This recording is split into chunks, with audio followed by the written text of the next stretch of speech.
Assalamualaikum warahmatullahi wabarakatuh.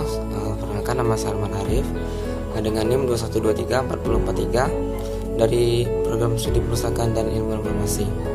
Video ini dibuat bertujuan untuk memenuhi tugas dari mata kuliah, yaitu UTS dari preferensi dan konservasi. Pada video ini saya akan membahas mengenai tentang laminasi. Sebelumnya, apa sih itu laminasi? Laminasi artinya melapisi bahan pustaka dengan kertas khusus agar bahan pustaka menjadi lebih awet, serta proses keasaman yang terjadi pada kertas atau bahan pustaka dapat dihentikan oleh pelapisan bahan pustaka yang terdiri dari film oplas, kertas kerontong, atau kertas pelapis lainnya. Pelapis bahan pustaka ini menahan polusi atau debu yang menempel di bahan pustaka, sehingga bahan pustaka tidak berosidasi dengan polutan. Proses laminasi biasanya digunakan untuk kertas-kertas yang sudah tidak dapat diperbaiki dengan cara misalnya seperti menambahkan atau menjilid, menyambung, dan membaginya. Biasanya kertas atau bahan pustaka yang dilaminasi adalah yang sudah tua atau yang berwarna kuning kecoklatan. Selanjutnya ada dua cara dalam teknik laminasi, yaitu dengan mesin dan cara manual. Teknik menggunakan mesin terbagi menjadi dua, yaitu laminasi mesin secara dingin atau dengan cara dingin.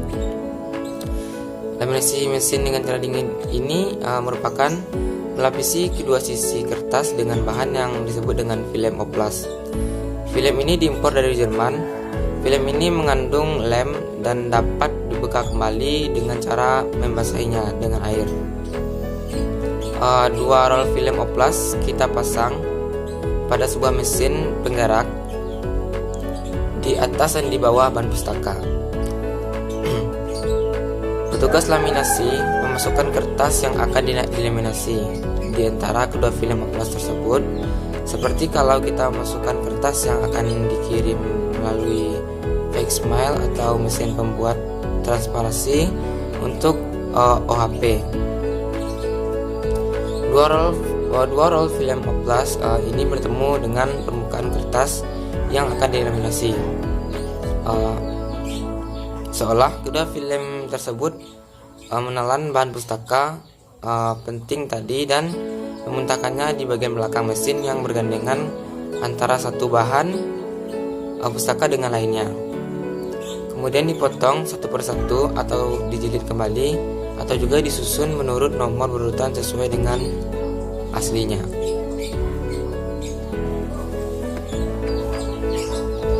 Ini adalah contoh dari mesin laminasi dingin. Bisa dilihat. Selanjutnya yaitu laminasi mesin dengan cara panas. Laminasi dengan cara panas menggunakan kertas kerontong untuk melapisi kedua sisi bahan pustaka. Kertas dipanas.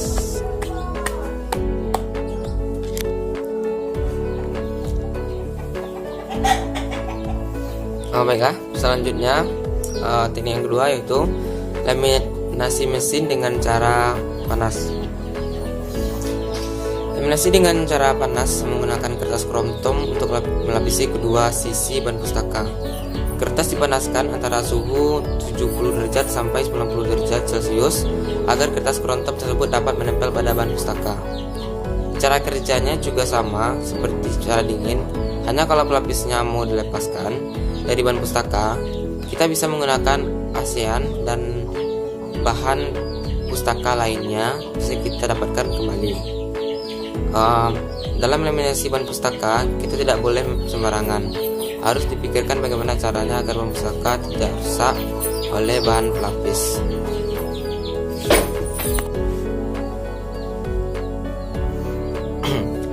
Pada laminasi paten, kertas pelapis tidak bisa dibuang tanpa meninggalkan bekas-bekas kerusakan pada bahan pustaka. Ini adalah contoh dari mesin laminasi panas. Selanjutnya yaitu laminasi dengan cara manual. Laminasi secara manual ini dapat dikerjakan dengan menggunakan kertas laminasi yang kita impor khusus dari luar negeri. Dikarenakan bahan ini belum diproduksi di Indonesia. Cara penggunaannya, kita letakkan kertas laminasi di meja yang diberi alas, kemudian bahan pustaka ditempatkan di atasnya. Sesudah itu, diletakkan kertas laminasi lagi. Jadi seperti membuat sandwich. Kemudian oleskan aseton yang tersedia di cawan dengan kuas. Hati-hati jangan sampai ada gelembung udara di antara kertas pelapis dan bahan pustaka. Dan juga jangan terlalu keras menekan kertas, sebab bisa merobek kertas laminasi dan bahan pustakanya. Kemudian dikeringkan. Setelah kering, maka pinggirannya digunting dengan rapi. Dokumen akan menjadi lebih awet dan udara luar tidak akan mengganggu zat kimia yang terdapat pada kertas, sehingga proses keasaman pun terhenti. Biaya untuk laminasi cukup mahal. Satu halaman folio bisa mencapai 1.000. Karena itu kalau tidak sangat penting rasanya, tidak perlu diadakan laminasi, tetapi cukup dengan cara enkapsulasi yang bisa menggunakan plastik biasa dan double side type. Bahan yang baik ialah plastik estralon. Selanjutnya sekaligus yang terakhir yaitu ada laminasi lontar. Untuk menjaga kelangsungan hidup lontar perlu dilaminasi pelaksanaannya. Lama seperti yang dilakukan pada bahan-bahan pustaka jenis kertas. Agar dapat bertahan lama, lontar diberikan bahan-bahan penahan temperatur tinggi untuk menghindari pengaruh iklim, dan lontar dapat dilapisi dengan minyak sereh. Cara itu dilakukan agar lontar tidak kaku dan terhindar dari gangguan serangga. Untuk mencegah pengaruh kelembaban, setiap daun lontar perlu dilapisi dengan aseton atau etanol. Campuran kimiawi ini bertujuan untuk dapat digunakan membersihkan bakteri-bakteri yang terdapat pada daun lontar. Fungsi lain dari campuran kimia ini itu memberi daya pelumas terhadap daun lontar tersebut. Baiklah, mungkin cuma sekian dari penjelasan yang dapat saya sampaikan. Lebih kurangnya saya minta maaf. Saya akhiri dengan wabillahi taufiq.